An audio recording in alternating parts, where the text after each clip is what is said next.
Hello നമസ്കാരം.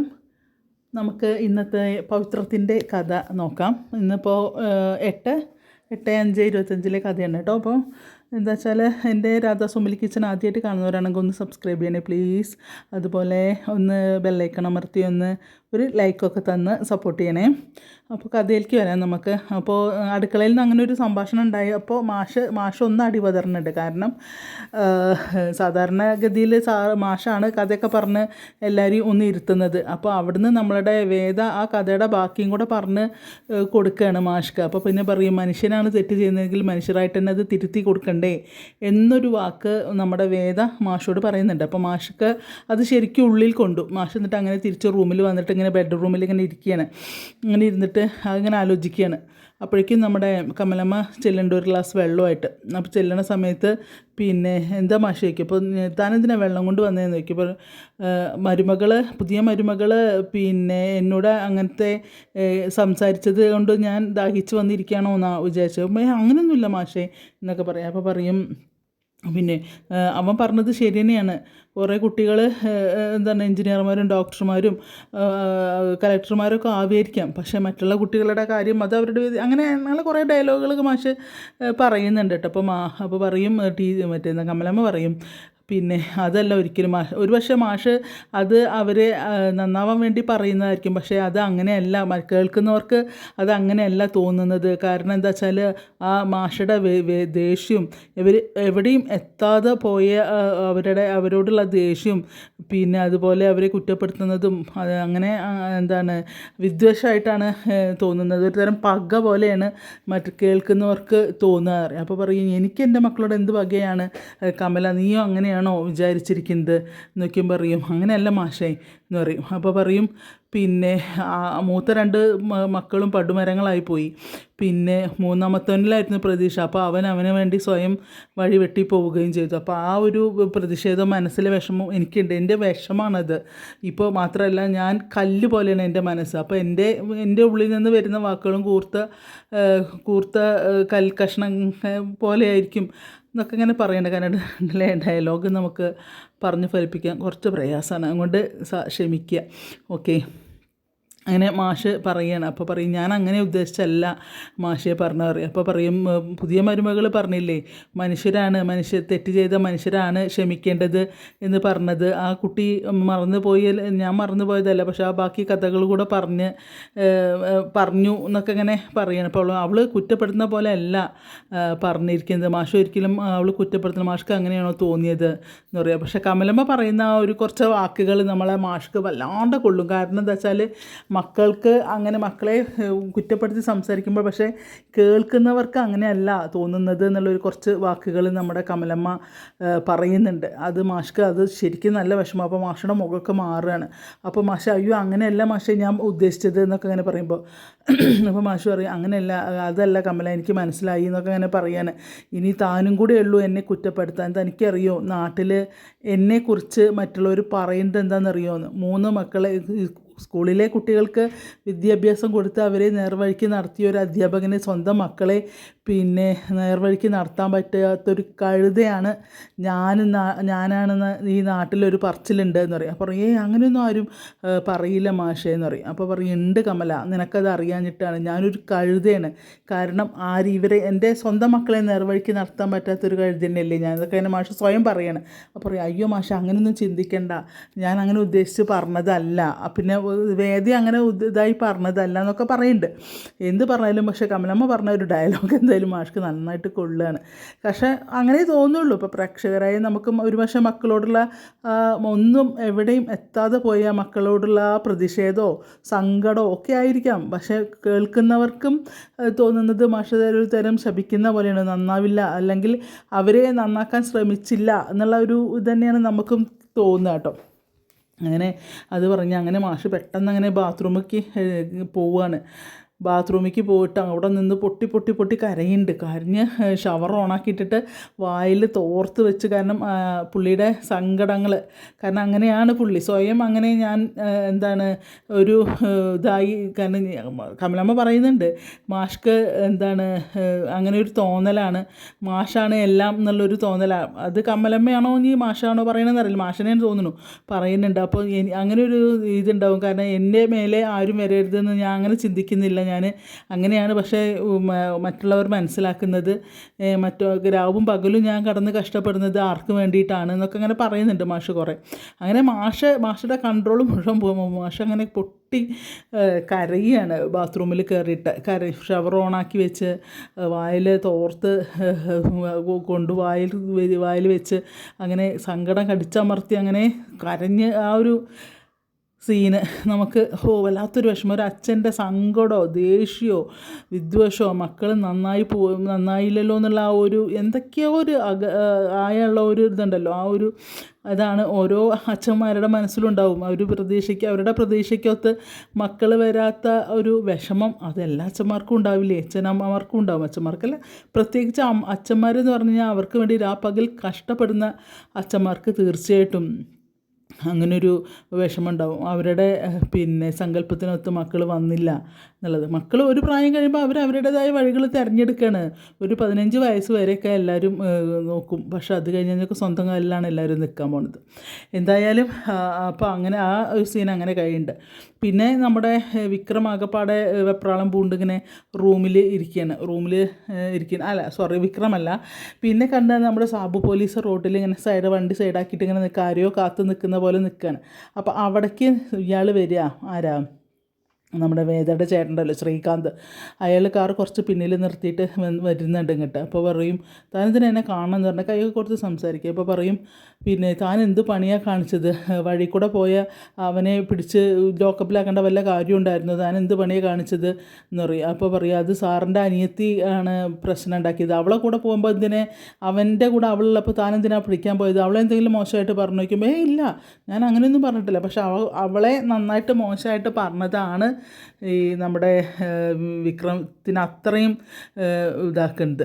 അപ്പോൾ അത് പക്ഷേ ശ്രീകാന്തിനോട് പറയുന്നില്ല, ഞാനങ്ങനെയൊന്നും പറയില്ല. പിന്നെ ഞാൻ വിളിപ്പിച്ചത് CI സാറ് നമ്മുടെ കൂടെ അന്ന് നിന്നതാണ്, അത് എൻ്റെ തൊപ്പി പോവാതിരിക്കാൻ വേണ്ടി സാറ് നോക്കിയത്, അതുകൊണ്ട് സാറിന് എന്തെങ്കിലും കൊടുക്കണം എന്ന് പറയും. അപ്പോൾ ശ്രീകാന്ത് പറയും ഞാനെന്തിനാ അയാൾക്ക് കാശ് കൊടുക്കണം, തൊപ്പി പോവാതിരിക്കാൻ വേണ്ടിയിട്ട് നിങ്ങളല്ലേ കൊടുക്കേണ്ടത്, അല്ലാണ്ട് ഞാനല്ലല്ലോ, അത് നിങ്ങളുടെ കാര്യമല്ലേ അറിയും. അതെന്താ സാർ അങ്ങനെ പറയുന്നത്, നമുക്ക് വേണ്ടിയിട്ടല്ലേ അറിയും, നമുക്ക് വേണ്ടിയിട്ടല്ല, നിങ്ങളോട് ആരാ അവൻ്റെ ഡോക്യുമെൻ്റൊക്കെ എടുത്ത് കത്തിക്കാൻ പറഞ്ഞത് നോക്കും, നിങ്ങൾ ചെയ്ത് മുഴുവൻ ലൈവ് പോയല്ലോ, അത് സാറിൻ്റെ അനിയത്തി ചെയ്ത പണിയാണ്, ചെയ്യും, നിങ്ങളെന്തിനാ അവരെ ഉപദ്രവിക്കാൻ പോയത്, അവനെ ഒതുക്കത്തിൽ കിട്ടുമ്പോൾ കൈകാര്യം ചെയ്യണമെന്നല്ലേ ഞാൻ പറഞ്ഞത് എന്ന് പറയും. അപ്പോൾ പറയും ഇനി എന്തായാലും അച്ഛനും അമ്മയും വന്നു കഴിഞ്ഞാൽ ഒരു പക്ഷേ അച്ഛൻ്റെ ആറ്റിറ്റ്യൂഡ് എന്താവും എന്നറിയില്ല, കാരണം അമ്പലങ്ങളിൽ കൂടിയും ഒക്കെയും പോയിട്ടാണ് അച്ഛൻ വരുന്നത്, ഒരു പക്ഷേ നാളെ അവരെ വീട്ടിൽ കയറ്റി താമസിപ്പിക്കാനും മതി എന്ന് പറയും. ഓഹോ അങ്ങനെ ഒരു ഇതുണ്ടോ എന്ന് വയ്ക്കും. സാബു പറയും ചിലപ്പോൾ അങ്ങനെ സംഭവിക്കും.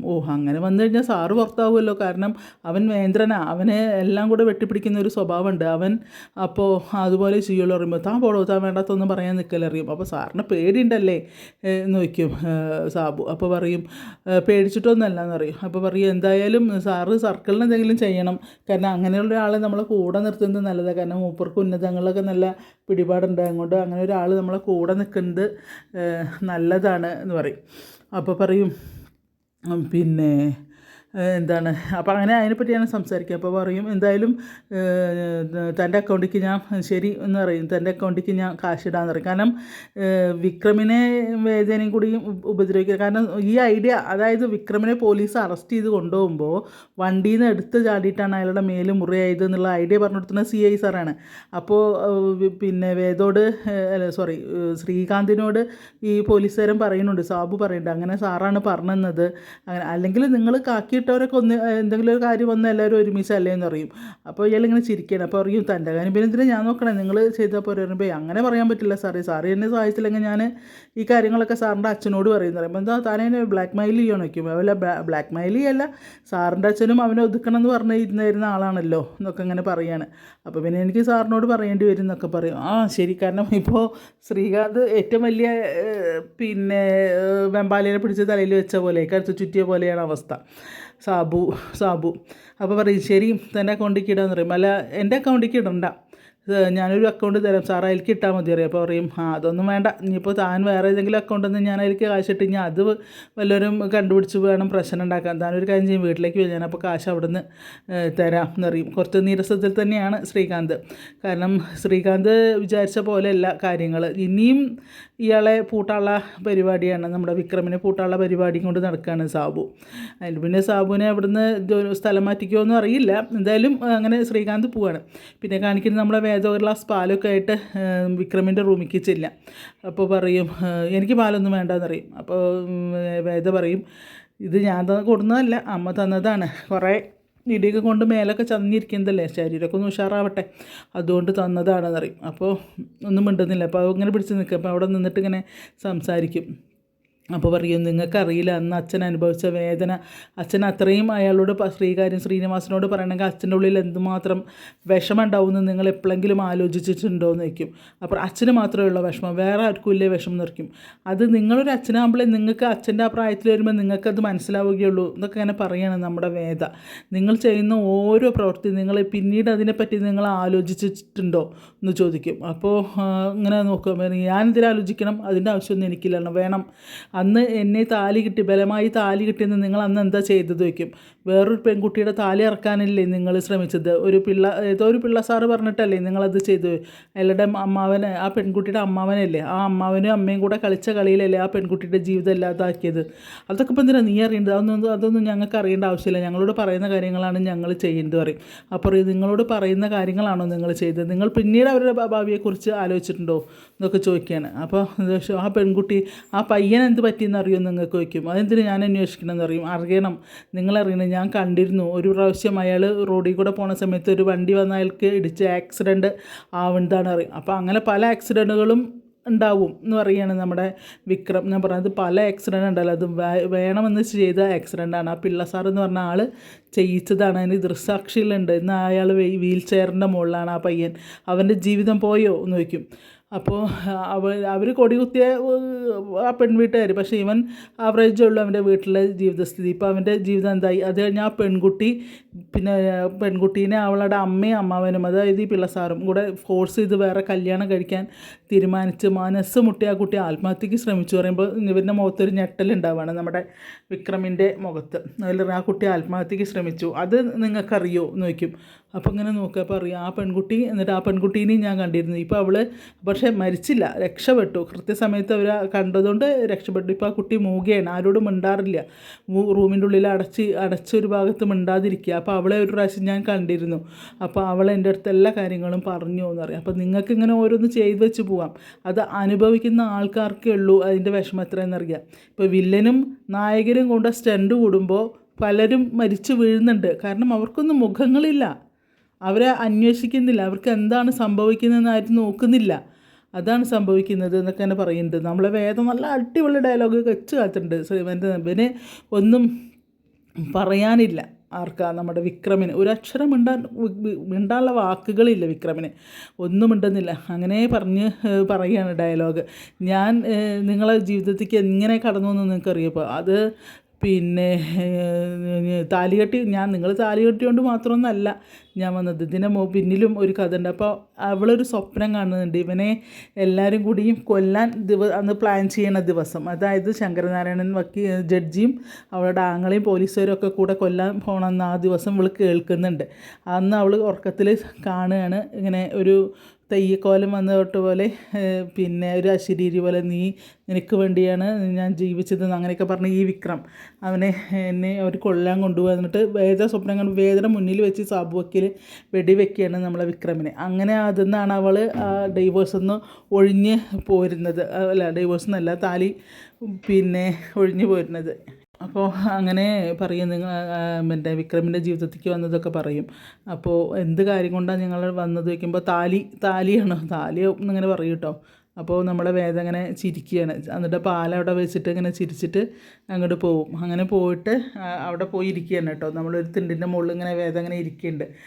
അതായത് ഇരുന്ന് കുറച്ച് കഴിയുമ്പോഴേക്കും കാണാൻ നമ്മുടെ ഇയാൾ വിളിക്കണു, മറ്റേ നമ്മളുടെ ദർശൻ വിളിക്കുമ്പോൾ ദർശനാണോ വിളിക്കുക പറഞ്ഞിട്ട് ഇങ്ങനെ ഫോൺ എടുക്കുന്നുണ്ട്. വേദ ഫോൺ എടുത്തിട്ട് ഹലോ എന്നിങ്ങനെ വിളിക്കുമ്പോൾ ദർശൻ എന്താ ദർശൻ ഈ നേരത്ത് വിളിക്കുന്നത് എന്ന് പറയും. അപ്പോൾ പറയും എനിക്കൊരു കാര്യം സംസാരിക്കാനുണ്ടായിരുന്നു വേദ തന്നോട് എന്ന് പറയാണ്, കുറച്ച് സീരിയസ് ആയ കാര്യമാണ് എന്ന് പറയാണ്. അപ്പോൾ അതെന്താണെന്ന് നമ്മൾ കേൾക്കുന്നില്ല, എന്തായാലും അത് സീരിയസ് ആയിട്ട് പറയുന്നുണ്ട് നമ്മുടെ ദർശൻ വേദയോട് പറയുന്നുണ്ട്. അതെന്താണെന്നറിയില്ല, എങ്കിലും നല്ല ഇന്നത്തെ എപ്പിസോഡും നല്ല അടിപൊളി എപ്പിസോഡാണ്. ആരും മിസ് ചെയ്യരുത്, എല്ലാവരും മിസ് ചെയ്യാണ്ട് തന്നെ കാണുക. അതുപോലെ ഞാൻ ആദ്യം പറഞ്ഞ പോലെ രാധാസ്വാമി കിച്ചൺ ആദ്യമായിട്ട് കാണുന്നവരാണെങ്കിൽ ഒന്ന് സബ്സ്ക്രൈബ് ചെയ്യുക പ്ലീസ്. അതുപോലെ ഒന്ന് ലൈക്ക് ചെയ്ത് ഒന്ന് ഷെയർ ചെയ്ത് ഓക്കെ, എല്ലാവരുടെയും ഫുൾ സപ്പോർട്ട് ഉണ്ടാവണം. ഇതും ഒരു ജീവൻ മരണ പോരാട്ടമാണ്. ഒരു അനിയത്തിക്കുട്ടി ഉണ്ട്, വയ്യാത്ത കുട്ടി, അതിൻ്റെ കൈയും പിടിച്ചുള്ള ഓട്ടമാണ് ഞാൻ. അപ്പോൾ നിങ്ങളുടെയൊക്കെ സഹകരണം പ്രതീക്ഷിക്കുന്നുണ്ട്. ഓക്കെ, അപ്പോൾ എല്ലാവർക്കും നല്ലൊരു ദിവസം ആശംസിച്ചിട്ട് നിർത്തുന്നു. Thank you.